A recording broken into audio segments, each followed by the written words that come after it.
자, 같이 하나님의 말씀 보시도록 하죠. 빌립보서 1장 1절부터 11절 말씀이 되겠습니다. 빌립보서 1장 1절부터 11절 말씀. 예수 그리스도의 종 바울과 디모데는 그리스도 예수 안에서 빌립보에 사는 모든 성도와 또한 감독과 집사들에게 편지하노니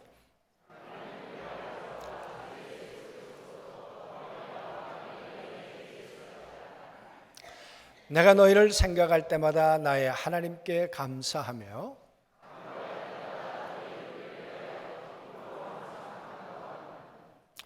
너희가 첫날부터 이제까지 복음을 위한 일에 참여하고 있기 때문이라.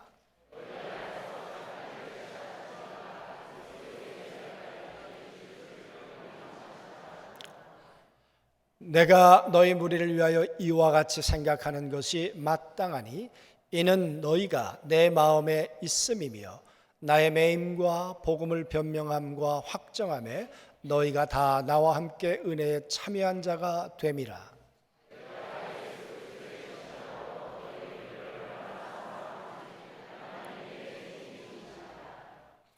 내가 기도하노라 너희 사랑을 지식과 모든 총명으로 점점 더 풍성하게 하사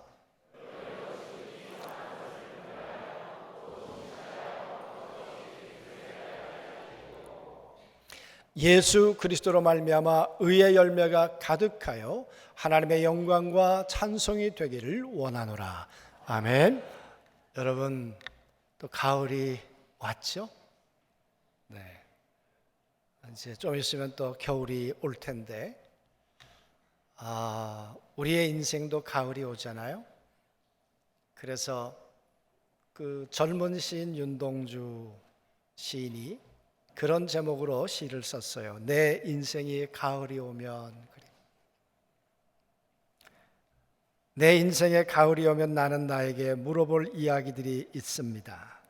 내 인생에 가을이 오면 나는 나에게 사람들을 사랑했느냐고 물을 겁니다. 그때 가벼운 마음으로 말할 수 있도록 나는 지금 많은 사람들을 사랑하겠습니다. 내 인생에 가을이 오면 나는 나에게 열심히 살았느냐고 물을 것입니다.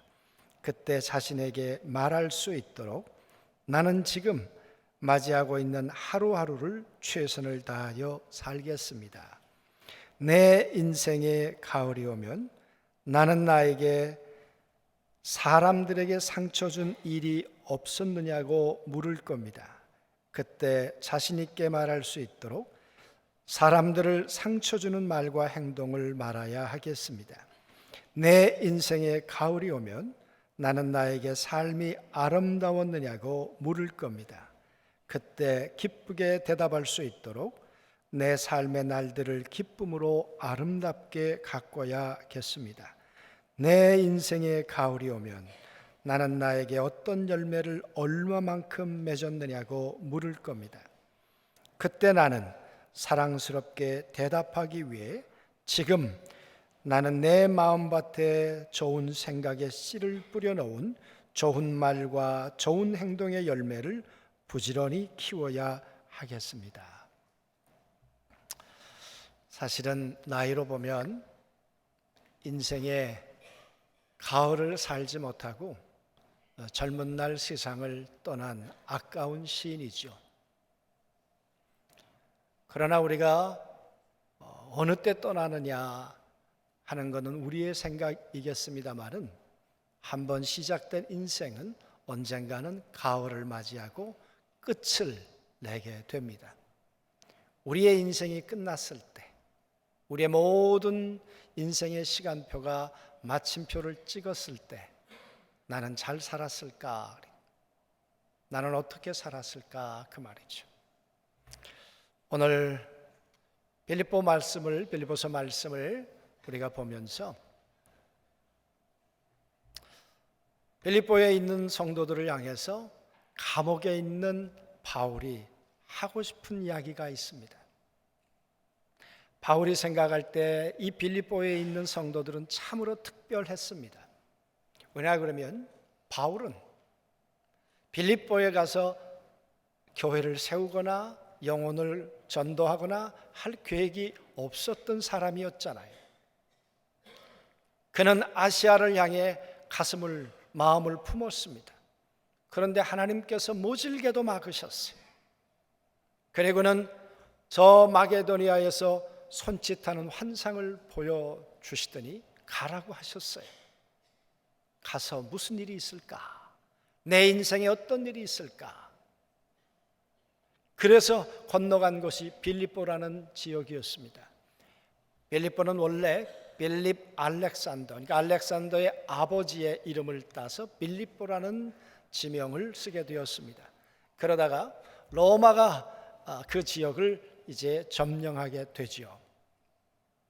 그 로마가 점령하고 난 다음에 로마에 있는 퇴역 군인들을 빌립보로 보냅니다. 그 황폐했던 도시에 로마의 시민권을 가지고 있는 사람들이 그곳에 들어가서 살기 시작해요. 로마의 문화, 로마의 철학, 로마의 삶의 방식으로 살아가는 사람들, 그게 빌립보에 있는 사람들의 삶의 모습이었어요. 그래서 이 빌립보를 쓰면서 바울은 그들에게 이런 단어를 사용해요. 우리는 시민권을 가지고 있는 사람이다. 왜냐 그러면 그 당시에 이 로마의 시민권을 갖기를 참 열망했어요. 로마의 시민권을 가지면 그만한 특권이 있었어요. 그러나 로마의 시민권을 갖는다는 것은 쉬운 일은 아니었어요.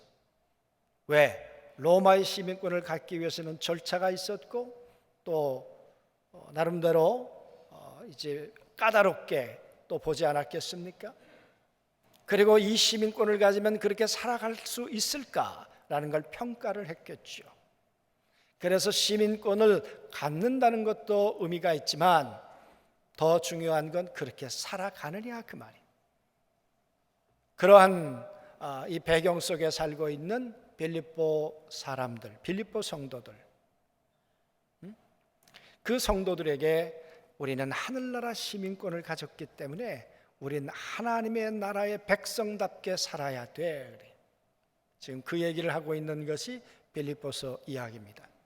이 교회는 참 특이하게 시작됐어요. 말씀드린 것처럼 그렇게 빌립보로 건너갔어요. 누구를 만나야 될까? 어디로 가야 할까? 왜? 회당이 없었어요. 유대인들이 별로 없었어요. 그래서 안식일 날 기도처를 찾아가다가 냇가에 가서 루디아 댁을 만나게 되죠. 자주장사, 옷감을 팔았던 이 사람을 만났는데 이 사람이 하나님을 사랑하는 사람이었어요. 바울이 이 사람을 만나 예수님을 전했는데 이 루디아가 예수님을 만나고 세례를 받고 자기 집으로 강권했어요. 그래서 생긴 교회가 빌립보 교회예요. 젊은 처녀, 점치는 처녀 하나 때문에 감옥에 들어가는 어려움을 겪었죠. 그러나 그 감옥에서 간수가 예수를 믿고 돌아오는 일이 생겼어요. 참 특별한. 그래서 그 배후에 생각해 보면 하나님이 이 교회를 시작하셨어요. 하나님이 만나게 하셨어요. 이 빌립보 안에 착한 일을 시작하신 이가 하나님이세요. 선한 일을 시작하신 이가 하나님이세요. 구원의 역사를, 교회를 시작하신 이가 하나님이세요. 그래서 빌립보 교회를 생각할 때마다 바울의 가슴 속엔 하나님, 그 거대하신 하나님, 나의 발걸음을 인도하신 하나님, 그 루디아를 만나게 하셨던 하나님, 그 하나님을 가슴 깊이 다시 되새길 수밖에 없었단 말이죠. 여러분, 그도 참 감사할 일인데 빌립보 교회에 대해서 바울이 더더욱 감사한 것은 그렇게 예수 믿은 지 얼마 되지 않았지만 그는 선교하는 일에, 전도하는 일에 남다르게 헌신했던 사람들이 빌립보에 있는 성도들이었어요. 바울이 감옥에 들어가면 옥바라지를 했어요. 바울이 어려움을 당하면 에바브로디도라고 하는 사람을 보내서 위로하기도 했어요. 헌금하기도 했어요. 그랬던 교회가 바로 빌립보 교회예요. 그래서 여러분 오늘 말씀을 보십시오. 3절에 내가 너희를 생각할 때마다 나의 하나님께 감사하며 바울은 로마 감옥에 있으면서 약 한 95년경에 이 글을 썼을 거라고 생각해요. 학자들은 그 감옥에 있으면서 이 빌립보에 있는 성도를 생각할 때마다 바울의 가슴 속엔 감사가 있는 거예요. 고마움이 있는 거예요. 여러분, 누군가를 생각하면 오늘 안 만났으면 좋겠다, 그런 사람이 있을 수도 있잖아요. 이름 석자만 생각하면 왜 이름이 떠오르지? 그냥 사라져버렸으면, 그런 사람도 있을 수 있는데, 바울은 빌립보 교회를 생각하면, 루디아를 생각하면, 그 간수를 생각하면, 그 한 사람 한 사람들을 생각하면 마음 깊은 곳에서 그들을 향한 고마움이 있는 거예요. 감사가 있는 거예요. 사랑하는 성도 여러분, 오늘 우리들도 그렇게 만났으면 좋겠어요. 아멘을 크게 안 하시는군요. 윤동주 시인이 그렇게 말했잖아요. 나는 지금 많은 사람들을 사랑하겠습니다. 참 힘들고 어려운 일이죠. 어려운 일이죠. 근데 바울과 이 빌립보 성도들의 관계는 그렇게 그립고 또 만나고 싶고 보고 싶은 그런 사람들이었어요. 뿐만 아니라 4절에 보면 간구할 때마다 너희 무리를 위하여 기쁨으로 항상 간구함은, 바울이 끊임없이 그들을 향해 기도할 때 그냥 기도하는 것도 소중한데, 기도할 때마다 내 마음속에 그들을 향한 기쁨이 생겨나는 거예요. 억지로도 아니고 슬픔도 아니고 괴로움도 아니고, 빌립보 교회를 생각할 때마다 하나님, 그 교회는 복되어야 합니다. 그 교회 성도들은 점점 더 주님 앞에 복된 사람들이 되어야 합니다. 그게 바울의 가슴 속에 빌립보 성도들을 향해 생각할 때마다 떠오르는 그런 마음들이었어요. 기쁨, 감사, 고마움. 여러분, 이 빌립보 교회를 향해서 바울이 가지고 있었던 정말 속마음은 뭘까? 그들을 어떻게 격려하고 싶었을까? 오늘 6절에 보면, 바울은 5절에 보면 그들에게 이렇게 말해요. 너희가 첫날부터 이제까지 복음을 위하여 위한 일에 참여하고 있기 때문에 내가 감사한데, 근데 너희들은 누구인가? 너희 안에 착한 일을 시작하시니까 그리스도의 예수의 날까지 이루실 줄을 확신하노라.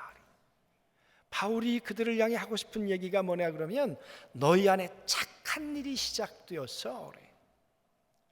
여러분, 이 빌립보 교회에 있는 성도들에게 시작된 착한 일이 뭘까 말이에요. 누가 그 착한 일을 시작하셨는가 그 말이에요. 어떻게 그 착한 일이 시작되었는가 그 말이에요. 여러분, 착한 일이란 그들이 하나님의 아들 예수 그리스도를 믿게 된 거예요. 저 멀리도 먼 이스라엘에 나사렛 동네에서 예수란 청년 하나가 죽었는데, 그 청년이 하나님의 아들이라는 거예요.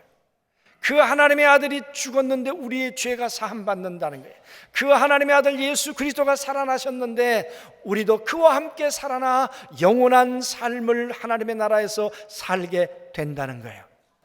여러분, 로마에 있는 이 빌립보에 있는 사람들 잘 살았어요. 문화적으로, 경제적으로, 또 안보 면에서도 별 무리가 없이 잘 사는 사람들이었어요.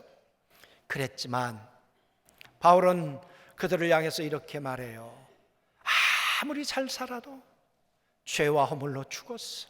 하나님에 대해서 죽었어. 하나님과 대적이 되었어. 그래서 하나님을 모르는 사람들은 어떻게 사는가? 이 세상 풍속을 쫓아 살다가, 악한 영을 따라 살다가 그의 인생의 끝은 하나님의 진노로 끝나게 돼 있어. 여러분, 문화적으로, 윤리적으로, 도덕적으로, 지식적으로 잘 살았어요. 그렇다고 인생이 잘 산 겁니까? 그렇게 살았다고 인생의 가을이 아름다웠다고 그렇게 말할 수 있습니까? 아니에요. 아무리 잘 살아도 그들은 하나님과 멀어진 사람들이에요. 그의 인생의 끝은 하나님의 상이 아니라 하나님의 심판으로 끝날 수밖에 없는 안타까운 인생일 뿐이에요. 그런데 이 빌립보에 있는 사람들에게 어느 날 바울이란 사람을 하나님이 보내셨는데 그들을 통해 예수를 믿어 이제 하나님을 아버지로 섬기는 착한 일이 빌립보에 있는 성도들 안에 시작이 되었다니까요. 이거는 이 정도 아멘 가지고 될 일이 아니에요. 여러분 한번 생각해 보세요.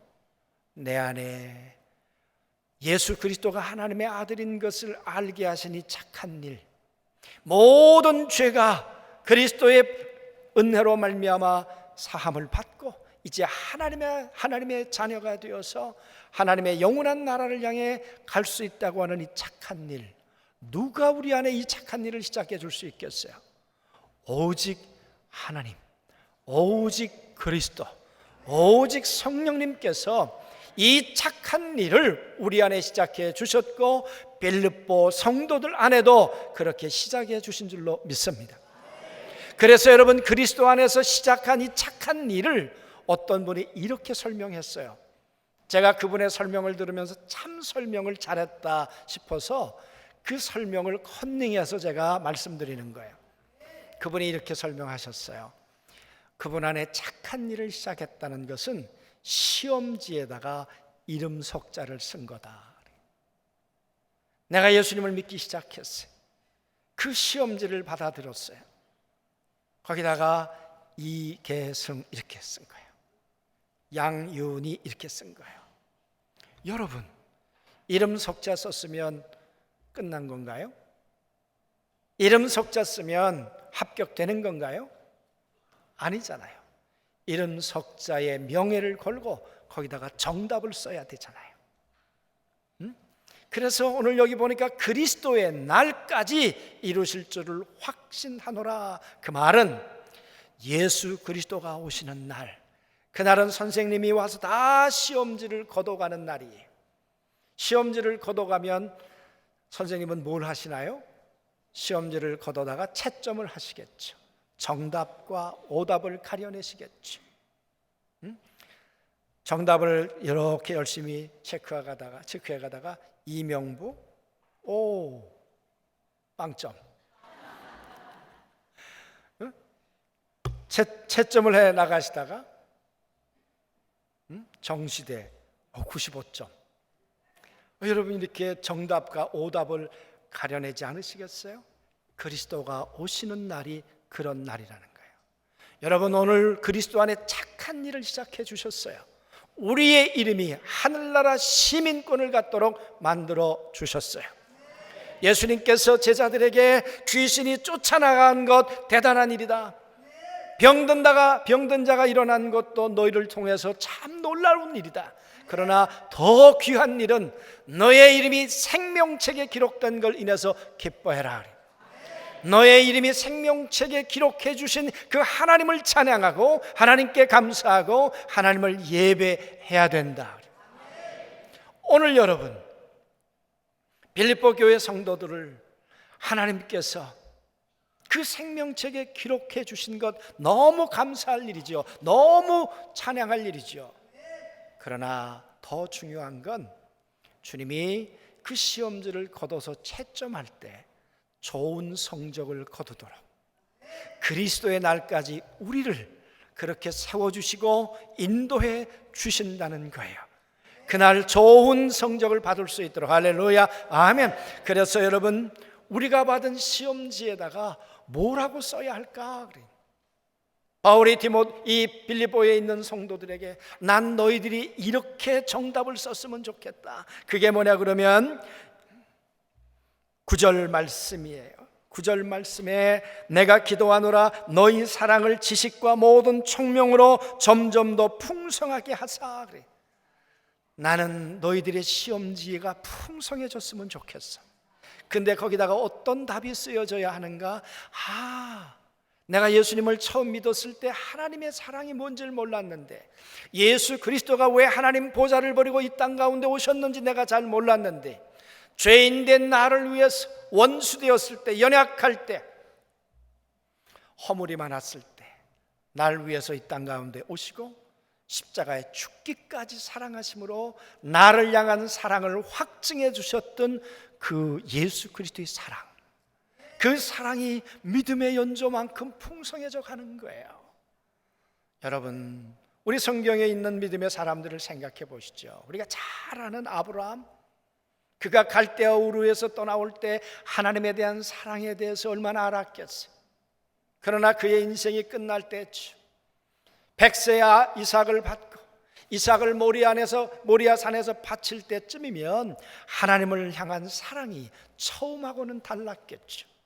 하나님을 알았던 처음 사랑이 파통하는 것이 아니라 하나님을 향한 사랑이 점점 풍성해져서 하나님은 살아계신 분이시고 하나님은 나를 인도해 주신 분이시고 내가 허물과 내 약함 가운데 그분은 나를 버리지 아니하시고 나를 붙들어 주셨던 그 사랑의 하나님.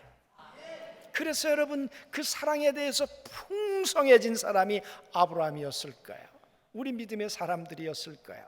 그래서 시험지에다가 내가 예수님을 처음 믿었을 때 하나님에 대한 사랑과 내가 신앙이 10년 되고 20년 되고 30년이 되어서 이제 내가 알게 된 하나님의 사랑은 하늘과 땅만큼이나 다르다.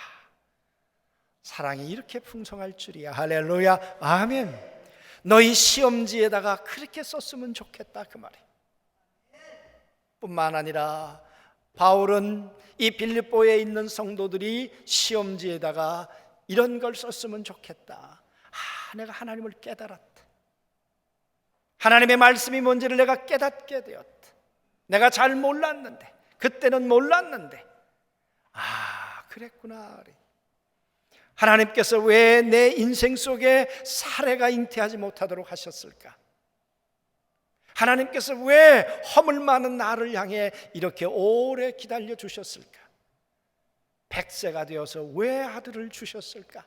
그때는 몰랐는데 지나고 보니까 그랬구나. 이 총명이란 말은 하나님에 대해서 깨닫고 이제 내가 그 하나님의 사랑을 깨닫으니까 옛삶을 버리고 이제는 하나님과 함께 살아야지. 할렐루야, 아멘. 이것이 총명이라는 거예요. 그래서 믿음의 연조만큼 빌립보 성도들아, 하나님의 놀라운 은혜에 대해서, 전능하심에 대해서 깨닫는 깊이와 넓이가 점점 더해갔으면 좋겠다. 여러분과 제 인생의 시험지에다가 날마다 그렇게 쓰고 계시죠? 내가 2년 전에 알았던 하나님과 내가 지금 알고 있는 하나님은 달라도 너무 다르지. 그래서 여러분, 시험지가 날마다 빽빽히 정답으로 채워갈 수 있게 되기를 원합니다. 또 하나, 바울이 그렇게 말해요. 10절 말씀해 보니까 지극히 선한 것을 분별하며 또 진실하여 허물 없이 그리스도의 날까지 이루고. 여러분, 바울이 빌립보 교회를, 성도를 생각할 때마다 하나님이 기뻐하시고 선하시고 온전한 뜻이 뭘까? 그걸 분별해서 정답을 향해 갔으면 좋겠는데, 여러분, 오답 쓸 확률이 있을까요, 없을까요? 아니, 빌립보 교회 말고 우리들의 시험지를 가만히 생각해 보면 정답만 쓰셨나요? 오답도 있으셨나요? 바울은 로마서에서 그렇게 말하잖아요. 하나님은 선한 뜻을 가지고 계셔. 기뻐하시는 뜻을 가지고 계셔. 그렇기 때문에 우리가 분별해야 한다는 거예요. 우리가 생각해야 한다는 거예요. 분별하고 그 하나님과 같은 방향으로 스탠스를 가지고 발걸음을 가지고 나아가야 그게 정답일 텐데, 그런데 그렇게만 살았겠느냐고요. 그래서 바울이 오늘 빌립보 교회들에게 그렇게 말하는 거죠. 난 너희들이 분별했으면 좋겠어. 사랑하는 성도 여러분, 인생은 시험지예요. 시험지에다가 정답을 쓰는 시험지예요. 그런데 그 정답만 쓰는 게 아니라 오답도 있을 수 있다니까. 12명의 제자가 있었습니다. 예를 드는 거예요. 제자들이 다 이름을 썼습니다. 요한, 마태, 가룟 유다도 이름을 썼을 거예요. 마지막에 예수님이 가룟 유다의 시험지를 보면서 뭐라고 채점하셨을까요? 뭐라고? 베드로의 채점지를 보면서, 시험지를 보면서 예수님은 베드로에게 뭐라고 채점을 하셨을까? 그 말이에요. 베드로 실수가 많았죠. 허물이 많았죠. 예수님, 나는 십자가를 부인했고 다시 살아난다는 걸 믿지 못했습니다. 그래서 오답을 썼어요. 그런데 참 감사한 건 하나님은요, 우리가 지우고 다시 쓸 수 있도록 기회를 주세요. 지우개를 주신다니까. 지우개를 가지고 잘못 쓴 거는 빡빡 지우고 다시 쓸 수 있는 기회를 주시는 분이 하나님이세요. 오늘 아침에 여러분 그 오프라 윈프리인가요? 한 5분짜리 특강하는 거를 제가 아침에 들었어요.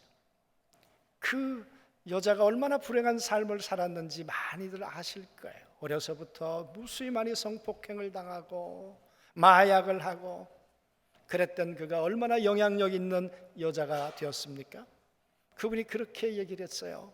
살아가다가 웅덩이에 빠졌다고 생각하면 슬퍼하십시오. 통곡도 하십시오. 그러나 그것이 끝이 아닙니다. 실패는 과정일 뿐입니다.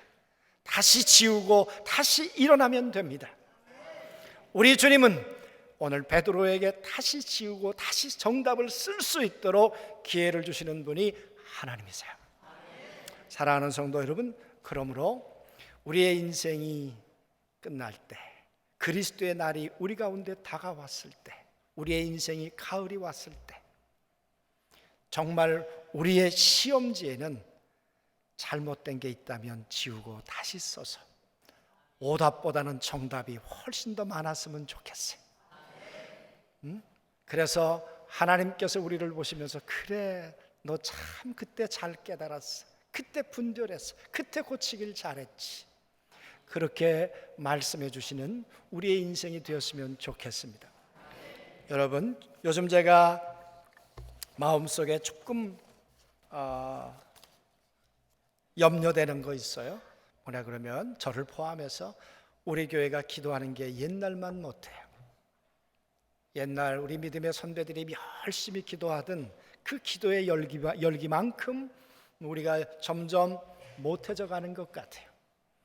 저희 교회 부흥에 오시는 분들이 많이 그런 얘기를 하셨어요. 참 안중교회가 기도가 살아있다. 여러분, 이 기도의 열기를 다시 되찾았으면 좋겠습니다. 내일 새벽부터. 왜 아멘 안 하세요? 우리 한 주간 부흥회를 앞두고 우리가 준비해야죠.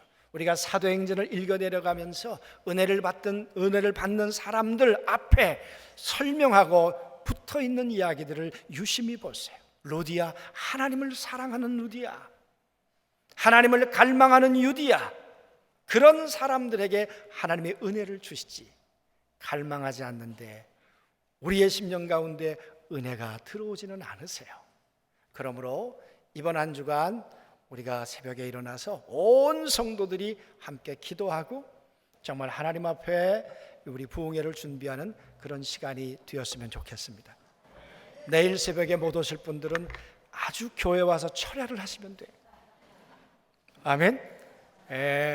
그래서 이번 한 주간 기도하고 정말 한 주간 하나님 앞에 잃어버렸던, 식어졌던 기도가 다시 되살아나는 우리 모두 되실 수 있게 되길 주의 이름으로 소원합니다.